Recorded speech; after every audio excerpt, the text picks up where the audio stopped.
আচ্ছা, ধরুন যদি শোনেন যুদ্ধ বিমান উড়ে যাচ্ছে, শত্রুদের গিয়ে একদম নির্দিষ্ট লক্ষ্যে তাদের ঘাঁটিতে গিয়ে ধ্বংস করছে, কিন্তু সেটা ভেতরে বসে কোনো ফাইটার পাইলট অপারেট করছে না, তাহলে কি মনে হবে? কল্পবিজ্ঞানের গল্প শুনছেন তো? না, এটা আর কল্পবিজ্ঞানের গল্প নয়। এটা এখন ঘোর বাস্তব। এবং সব থেকে বড় কথা, দেশীয় টেকনোলজিতে এটা তৈরি করেছে ভারতের বিজ্ঞানীরা। কিন্তু এর থেকেও বড় খবর কি জানেন? এত বড় খবর শোনার পরও বলছি এটা বড় খবর নয়, এর থেকেও বড় খবর আছে কি। আমাদের ডিআরডিওর বিজ্ঞানীরা তৈরি করেছেন এমন হাইব্রিড হাইপারসোনিক যার রেঞ্জ 1500 কিলোমিটার।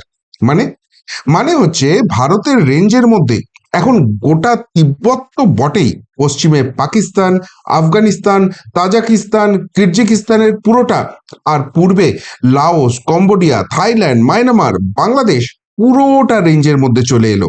বছর শেষের আগেই এই জোড়া খবর শোনালেন ডিআরডিওর বিজ্ঞানীরা। প্রথমেই আপনাদের যেটা আমি বলবো সেটা হচ্ছে এই যেটা হাইপারসনিকের কথা।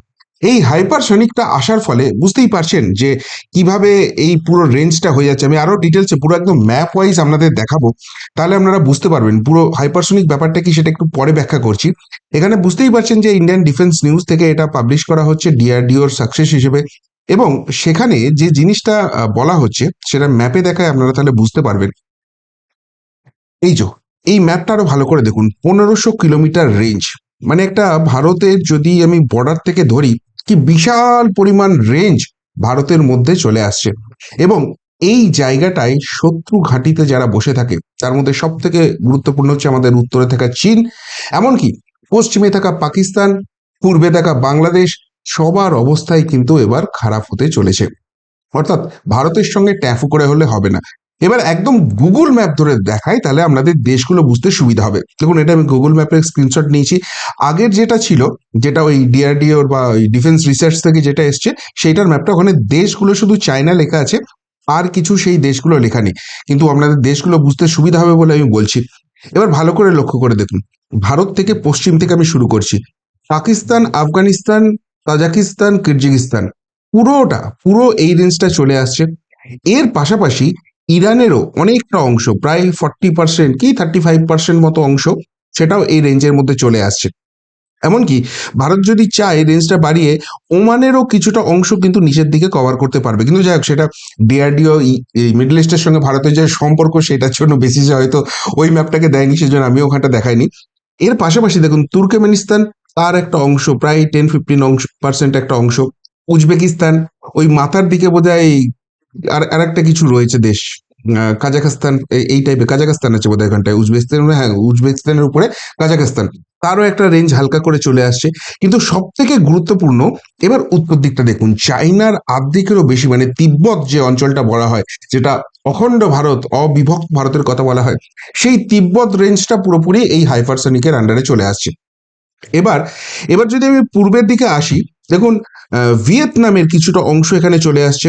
এর পাশাপাশি লাওস আর কম্বোডিয়া, কম্বোডিয়ার একদম 95%, ওই ভিয়েতনাম বর্ডারের কাছে কিছুটা অংশ, সেইটা শুধু বাদ যাচ্ছে, বাকি পুরোটাই কম্বোডিয়ার চলে আসছে। থাইল্যান্ড পুরোপুরি চলে আসছে। আর এদিকে এটা চলে এলে তো মিয়ানমার, বাংলাদেশ এগুলো চলে আসছে, ভুটান, নেপাল তো বাই ডিফল্ট চলে আসছে। মানে এই হাইপারসনিকটা আসার ফলে ভারতের রেঞ্জটা এতখানি কিন্তু কভার করে গেল। এইবার আপনাদের ব্যাপারটা বোঝায় যে এই হাইপারসনিকটা ডিআরডিও যে বছরের আগে বার করলো সেটা এত ইম্পর্টেন্ট কেন। এটার নাম দেওয়া হয়েছে LRASHM। এর পুরো রূপ হলো long range anti launch surface missile. এই ক্ষেপণাস্ত্রের রেঞ্জ হচ্ছে 1500+ কিলোমিটার। মানে 1500 কিলোমিটার বলছে, কিন্তু ভারতীয় বিজ্ঞানীরা বলছে এটা 1500 কিলোমিটারের বেশি রেঞ্জ অব্দিও যেতে পারে, সেটা কত এখনো তারা ডিফাইন করছে না। টেস্টিংটা আরো চলছে, সেটা গেলে আরো ভালো বোঝা যাবে। এবং যা ভারতের অস্ত্রভাণ্ডারে সবচেয়ে দীর্ঘ পাল্লার প্রচলিত ক্ষেপণাস্ত্র। এবার এইটা কেন গুরুত্বপূর্ণ হচ্ছে, এটা হচ্ছে হাইপারসনিক প্রযুক্তি, যার অর্থ এটা শব্দ, আমরা তো জানি শব্দ খুব স্পিডে যায়, সেই শব্দেরও 5 থেকে 6 গুণ স্পিডে এটা চলতে পারে এই ক্ষেপণাস্ত্রটা। এবং এটাকে বলা হচ্ছে যে এই যে টেকনোলজিটা ডিআরডিওর বিজ্ঞানীরা নিয়ে এসেছেন, এটা আমাদের শত্রুর যে কোনো এয়ার ডিফেন্স সিস্টেমকে সহজেই ফাঁকি দিতে পারবে। কেন এটা শত্রুর যে এয়ার ডিফেন্স সিস্টেম আছে সেটাকে ফাঁকি দিতে পারবে? যেহেতু এটা শব্দের থেকে পাঁচ পাঁচ থেকে ছ গুণ বেশি স্পিডে এটা ছুটতে পারে, বা এটা রেঞ্জটা যায়, সুতরাং সেই কারণেই কিন্তু এটাকে সহজে ডিটেক্ট করতে পারবে না, এবং এটাকে ডিফেন্ড করার মতো জায়গা নেই। এবার এটা সব থেকে যেটা গুরুত্বপূর্ণ হচ্ছে, যেটা চীন, আমি আগের প্রতিবেদনেই বলছিলাম না, চীন ভারতের সঙ্গে বন্ধুত্বপূর্ণ সম্পর্ক করছে। এমনি এমনি নয়, কূটনৈতিক গেম চলছে। ওই এখানে ভগৎ সিং এর একটা কথা আপনাদের বলি, মানে যারা ভগৎ সিং, লিজেন্ড অফ ভগৎ সিং সিনেমাটা দেখেছেন তারা হয়তো এটার সঙ্গে রিলেট করতে পারবেন। যেখানে ইংরেজদের বলছে যে দুর্বল আর সবলের মধ্যে কোনোদিন আলোচনা হয় না, তোমরা আগে দেশ থেকে বেরো, তারপর আমরা আলোচনার টেবিলে বসবো। সেরকম ভারতের সঙ্গে যে চীন আলোচনার টেবিলে বসছে, ভারত যদি তাদের অর্থনৈতিক জায়গা এবং সামরিক জায়গায় পিছিয়ে থাকতো, চীনের সঙ্গে টক্কর দেওয়ার মতো জায়গায় না থাকতো, তাহলে কিন্তু ভারতের সঙ্গে আলোচনার টেবিলে বসতো না। এই যে ডিফেন্স টেকনোলজিতে ভারত এতখানি অগ্রসর হচ্ছে, ডিআরডিও কে এতখানি ফান্ড দেওয়া হচ্ছে এবং তারা সেটাকে রিসার্চ করে ভারতীয় বিজ্ঞানীরা এই জায়গাটায় যাচ্ছেন, এটার একটা বড় জায়গা হচ্ছে। এবং এই কারণে দেখুন, তিব্বতী মালভূমির মধ্যে চ্যালেঞ্জিং জায়গায় চীনা পিপলস লিবারেশন আর্মির এয়ারবেস, হেলিকপ্টার বেস এবং লজিস্টিক হাবগুলোকে সহজেই এটা নিশানার মধ্যে নিয়ে আসতে পারবে। এবং এটা যেটা সব থেকে বিশেষজ্ঞ ডিআরডিওর বিজ্ঞানীরা বলছেন এটা কনভেনশনাল ওয়ারফেয়ার এর জন্য ডিজাইন করা। অর্থাৎ এটা কোনো পরমাণু ক্ষেপণাস্ত্র নয়, বরং সুনির্দিষ্ট টার্গেটে গিয়ে একদম এক্স্যাক্টলি টার্গেটটাকে হিট করতে পারে। এবং এটা যদি শত্রুর কমান্ড সেন্টার বা সামরিক ঘাঁটিতে আঘাত হানলে তাদের পুরো অপারেশনাল ক্ষমতা ভেঙে পড়বে। মানে শুধুমাত্র সেটা ডিস্ট্রয় করবে না, ওখান থেকে যে রেডিয়েশন বা অন্যান্য জিনিসগুলো সেগুলোকেও পুরোপুরি এটা নাকি ডিস্ট্রয় করে দিতে পারে। এবার এইটা করার জন্য যেটা সব থেকে ইম্পর্টেন্ট জিনিস হলো, ওই আমি আগের প্রতিবেদনে যেটা আবারও বলছিলাম যে ভারতের সঙ্গে বন্ধুত্ব করতে চাইছে এবং সেখান থেকে ওই পাকিস্তানের ভেতর দিয়ে আর গদর বন্দরটা নয়, ওই ইরানের মধ্যে দিয়ে গিয়ে চাবাহার বন্দরটা এটা নেওয়ার মতো জায়গা করছে। তার কারণ হচ্ছে পাকিস্তানের মতো দেশগুলোর মাধ্যমে এতদিন ভারতের উপর কিন্তু চীন চাপ সৃষ্টি করছিল। কিন্তু যেহেতু এই এতখানি রেঞ্জ হাইপারসনিকের মধ্যে চলে এলো, সেখানে যদি ভারতবর্ষের জন্য কোনো ডিস্টার্বিং এলিমেন্ট চীন হয়ে ওঠে, তাহলে এই জায়গায় কিন্তু ভারত ইজিলি টার্গেটকে হিট করতে পারবে। এবং সেই কারণে চীনের যে বিজনেস রুটটা আছে সেটাও কিন্তু ট্রাভেলের মধ্যে পড়ে যাবে, কেননা চীনের যে বিজনেস রুটটা শুরুই হচ্ছে সেটা পিওকে দিয়ে, পাক অকুপায়েড কাশ্মীর দিয়ে, যেটা ভারত দাবি করে থাকে সেটা তাদের। সুতরাং এই জায়গাটা কিন্তু ভারত এত সহজে ছাড়বে না। আর সেই কারণেই কিন্তু ভারতের সঙ্গে বন্ধুত্ব করা এবং পাকিস্তানের সঙ্গে দূরত্ব, এটা কিন্তু চীনের একটা ম্যান্ডেটের জায়গায় চলে এসছে। তো এই তো গেল হাইপারসনিকটা, কিন্তু এবার যেটা দিয়ে আমি শুরু করেছিলাম, সেই কাবেরী ইঞ্জিন, ডিআরডিওর বিজ্ঞানীরা এই কথাটাও আজকে বললেন। কাবেরী ইঞ্জিনটা যেটা তৈরি করেছে ডিআরডিওর একটি শাখা, যেটার নাম হচ্ছে জিটিআরই, এবং বলা হচ্ছে এটি একটি dry non afterburning aero engine, যা মূলত মানববিহীন যুদ্ধ বিমান বা ইওভির জন্য তৈরি করা। এবার আপনারা বলবেন এটা কি স্বপ্ন দেখছে ডিআরডিও? না, এটা অলরেডি তৈরি হয়ে গেছে।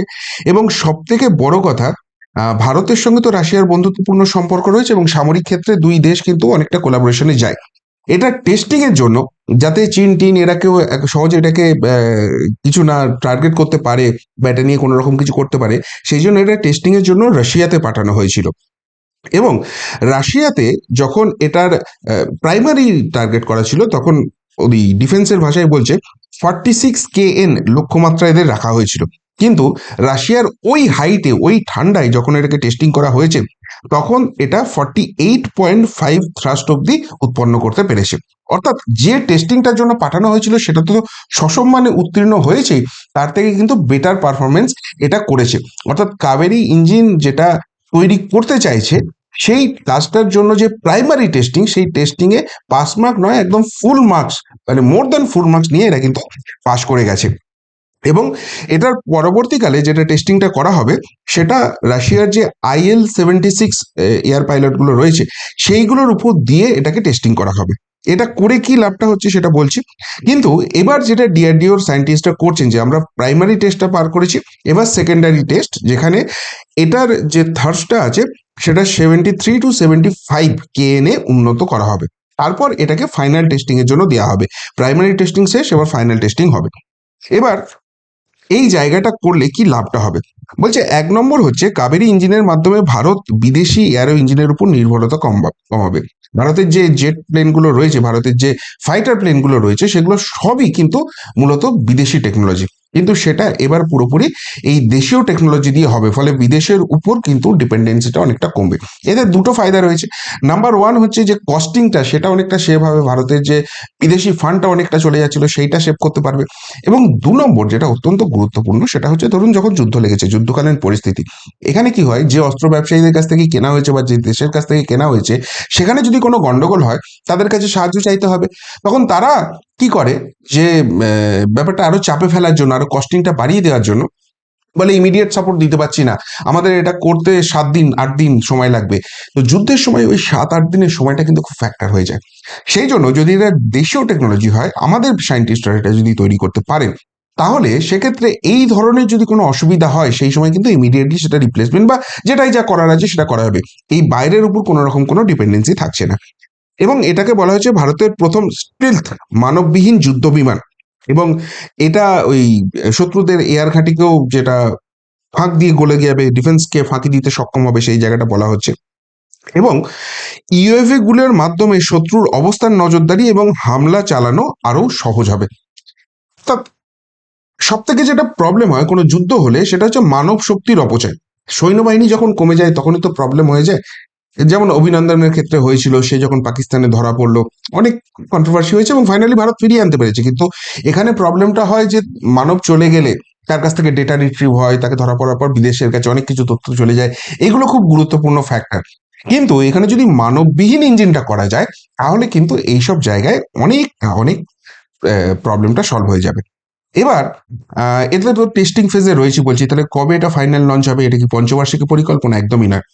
ডিআরডিও সায়েন্টিস্টরা যেটা বলছেন যে 2024-25 সালের মধ্যে এর সব পরীক্ষা সম্পন্ন করা হবে বলে এক্সপেক্ট করা হচ্ছে। 2025-এর মাঝামাঝি এর টেস্টিং পুরোপুরি কমপ্লিট হয়ে যাবে, অ্যান্ড দেন এটা প্রোডাকশনে চলে যাবে। এবং 2025 মাঝামাঝি থেকে শুরু করে 2026-এর মাঝামাঝির মধ্যে কাবেরী ইঞ্জিনের উৎপাদন, যেটা মানে অ্যাকচুয়াল প্রোডাকশন, সেটা স্টার্ট হয়ে যাবে। এবার সব থেকে বড় যে জিনিসটা, এতদিন সকলেই খুব খিল্লি করতেন নরেন্দ্র মোদী যখন বলেছিলেন আত্মনির্ভর ভারত, মেক ইন ইন্ডিয়া। সেই মেক ইন ইন্ডিয়ার কাছেই কিন্তু এই দুটো জায়গা চলে এলো, একটা হাইব্রিড হাইপারসোনিক, একটা কিন্তু এই কাবেরী ইঞ্জিন, দুটোই চলে এলো। এবং এই যে কাবেরী ইঞ্জিনটা, সেটার মানে যুদ্ধটাকে কোন লেভেলে নিয়ে যাবে, চলে চলে যাবে ভাবুন একবার, যে আমার ফাইটার জেট চলছে কিন্তু তার কোনো পাইলট নেই, সেটা আমি এখান থেকেই অপারেট করছি, সে সুনির্দিষ্ট কাজ করে দিয়ে চলে আসছে, কিন্তু আমার কোনো মানব শক্তির তার সঙ্গে লাগছে না। সরাসরি যদি ধরাও পড়ে, শত্রুর কাছে কিছু পাওয়ার নেই সেখানে। তো এই জায়গাটা যদি হয় এবং এটা ভারত যখন নিয়ে আসছে, অবভিয়াসলি অন্যান্য দেশ কিন্তু ভারতের সঙ্গে সামরিক ডিল আরো বেশি বাড়াবে। এবং যে টাকাটা ভারতের সামরিক খাতে, প্রতিরক্ষা খাতে অন্য দেশে চলে যাচ্ছিল, সেই টাকাটা তো স্টপ হবেই। সব থেকে গুরুত্বপূর্ণ যেটা, অন্য দেশের সঙ্গে এইসব বিষয়ে টাই আপ হলে সেখান থেকে কিন্তু এক্সট্রা ফান্ডিং, এক্সট্রা আর্নিং কিন্তু ভারতের ফান্ডে চলে আসবে। ফলে বছর শেষের আগে ডিআরডিওর বিজ্ঞানীরা যেটা নিয়ে এলেন, সেটা একসঙ্গে বলতে গেলে জোরার ধামাল। এবং ভারতবাসীর জন্য বোধহয় এর থেকে ভালো উপহার তারা কিছু দিতে পারতেন না নতুন বছর শুরু হওয়ার আগে। আর তাই আজকের দিনটাকে ডিআরডিওর বিজ্ঞানীরা কার্যত মাইল ফলক হিসেবে দেখছেন, এবং এটা কার্যত সেলিব্রেশন, নিউ ইয়ার সেলিব্রেশনের জায়গা হচ্ছে। কি বলবেন ভারতীয় বিজ্ঞানীদের এই সাফল্যের জন্য? এবং অবভিয়াসলি এখানে তো কেন্দ্র সরকারের একটু হলেও ক্রেডিট পাওনা আছে। তারা যদি ফান্ডটা অ্যালোকেট না করতো, তারা যদি এটার উপর আস্থা না রাখতো, ওই বিদেশ থেকে অস্ত্র নিয়ে আসার উপরে যদি করতো, এইসব জিনিস কি ভারতবর্ষ কোনোদিন দেখতে পারতো? ভারতের টেকনোলজিতে তৈরি হচ্ছে, অন্য দেশ সেটার দিকে তাকিয়ে বসে আছে এবং নিজেদের ডিফেন্স সিস্টেমকে ঠিক এইভাবে সাজিয়ে দিচ্ছে। ওই যারা বলছিলেন না বাংলাদেশের সঙ্গে যুদ্ধ করতে হবে, পাকিস্তানের সঙ্গে যুদ্ধ করতে হবে, ভারত এখন ডিফেন্স টেকনোলজিতে যে জায়গায় নিজেদের নিয়ে গেছে, বাংলাদেশ পাকিস্তান ভারতের কাছে এখন চুনোপুটি। ভারত এদিকে কিছু তাকাচ্ছেই না। এবং সেই জন্যই ভারতের সঙ্গে এতদিনের বৈরিতা ভুলে চীনের মতো দেশও বন্ধুত্বের জন্য এগিয়ে আসছে। কি বলবেন ভারতীয় বিজ্ঞানীদের এই সাফল্য নিয়ে? যদি কিছু বলার থাকে অবশ্যই কমেন্ট বক্সে কমেন্ট করে জানাবেন। এখনকার মতো এখানেই শেষ করলাম, ফেরত আসছি নতুন প্রতিবেদন নিয়ে খুব তাড়াতাড়ি। ভালো থাকবেন, সাথে থাকবেন, পাশে থাকবেন। নমস্কার।